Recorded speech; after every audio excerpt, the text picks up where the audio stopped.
Antes que seja tarde, faça a fortuna com ações. Aí um livro de Décio Bazin, desde 1992. Eu diria que é um livro icônico e eu li ele recentemente, é muito bom.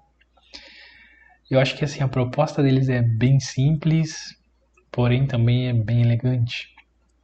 Quando você para pensar aí que desde essa época atrás, desde vários anos atrás, vem uma proposta como essa, a gente pode pensar que também seguir ela agora é um caminho saudável, um caminho que vai trazer resultado positivo.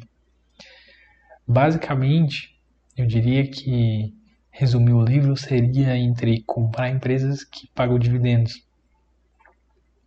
O autor deixa bem claro que a proposta é você procurar as empresas que vão pagar dividendos e que pagam todo ano, é recorrente, que mesmo que passem por períodos mais difíceis na economia, vão te pagar dividendos.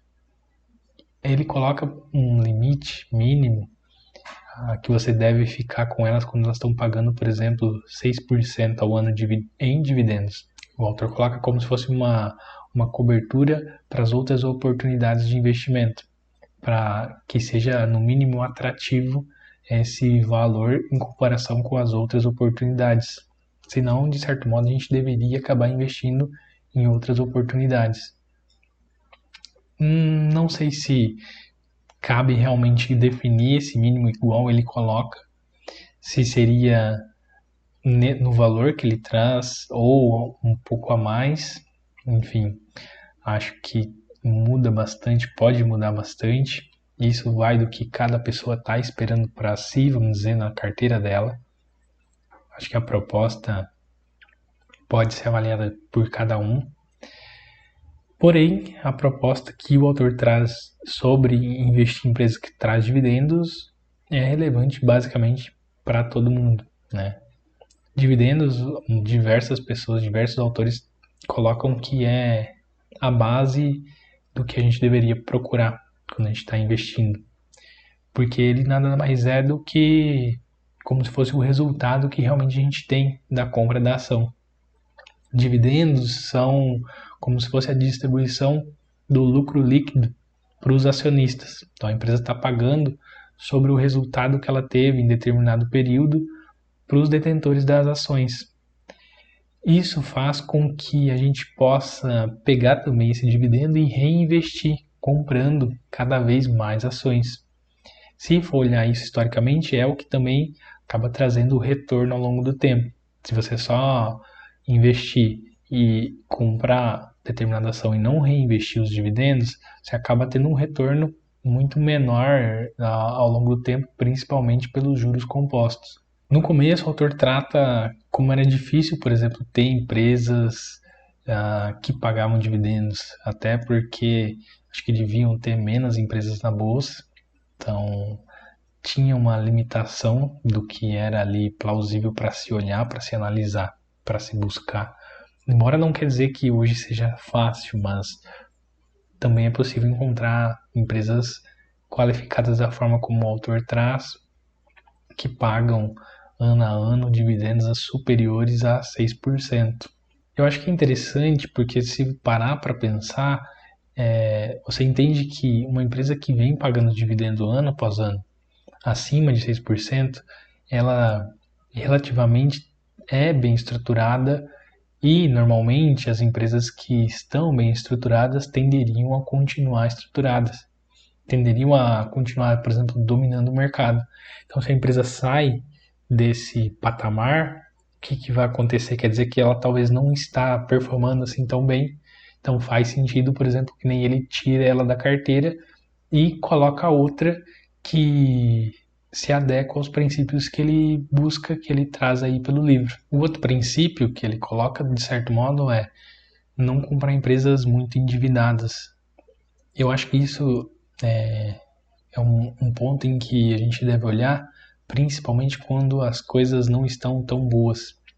Porque se a gente for parar para pensar em empresas endividadas, quando as coisas piorarem um pouco, elas podem vir a ficar insolventes. E isso aí traz daí um grande risco para quem está comprado nelas, quem é sócio dessas empresas.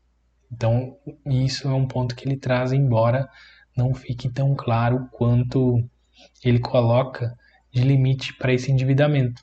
Normalmente o que a gente vai olhar aí no mercado, nessas situações de endividamento, seria o quanto a empresa possuía de dívida líquida, que seria a dívida total dela menos o que ela possui em caixa, dividido, por exemplo, pelo quanto ela gera de margem da receita das vendas no ano. Então, normalmente as empresas que possuem aí esse fator acima de 3 vezes da dívida líquida dividido pela margem delas, margem EBITDA, acaba sendo não tão interessantes, porque elas estão num grau de alavancagem de dívida um pouco maiores. E se acaso virmos a passar por um período não tão satisfatório na economia, elas podem acabar decepcionando, se tornando insolventes, e aí acabamos tendo uma perda de capital um pouco mais elevada. Não é simplesmente a desvalorização, por exemplo, da empresa que poderia vir a ocorrer ao longo do tempo.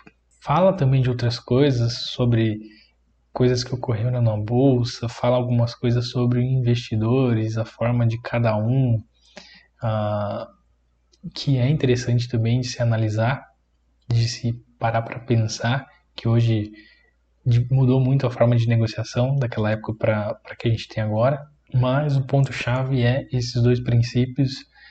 Para quem busca, não é o único caminho, lógico, aí para quem está olhando para as ações, para quem olha para o mercado, mas é um caminho que relativamente temos investidores que o seguiram, por exemplo, como aí o Luiz Barsi Filho, que é um ícone para muita gente e também, de certo modo, tem uma filosofia muito parecida com a do Décio, que é também investir em empresas que vão acabar pagando dividendos. Então, se você já está olhando para empresas que pagam dividendos, já é um ótimo sinal, que vão, por exemplo, serem superiores a 6%. Caso ela baixou disso, você tira ela da sua lista. Se você vê que a empresa tem uma alavancagem de dívida um pouco mais elevada do que o normal, do que o aceitável, de certo modo, é uma coisa que não fica tão legal para se possuir, visto que algum problema que a empresa passar, ela tenderia a passar por dificuldades financeiras também, e isso acaba daí sendo a ruína de muitas empresas. Muitas acabam sendo desestruturadas principalmente por causa dessa situação de dívida.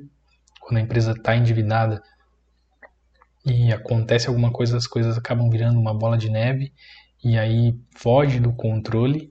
Não é possível, por exemplo, passar por aquele tempo de recessão, por aquele período em que a economia está mais fraca de uma forma saudável, e isso, mesmo que a empresa supere, normalmente em um prazo vai acabar degradando muito a cotação, não fica interessante para quem está investindo. Então, se você for buscar também uma forma de ver o mercado, de melhorar a sua forma de enxergar o mercado, é uma ótima opção.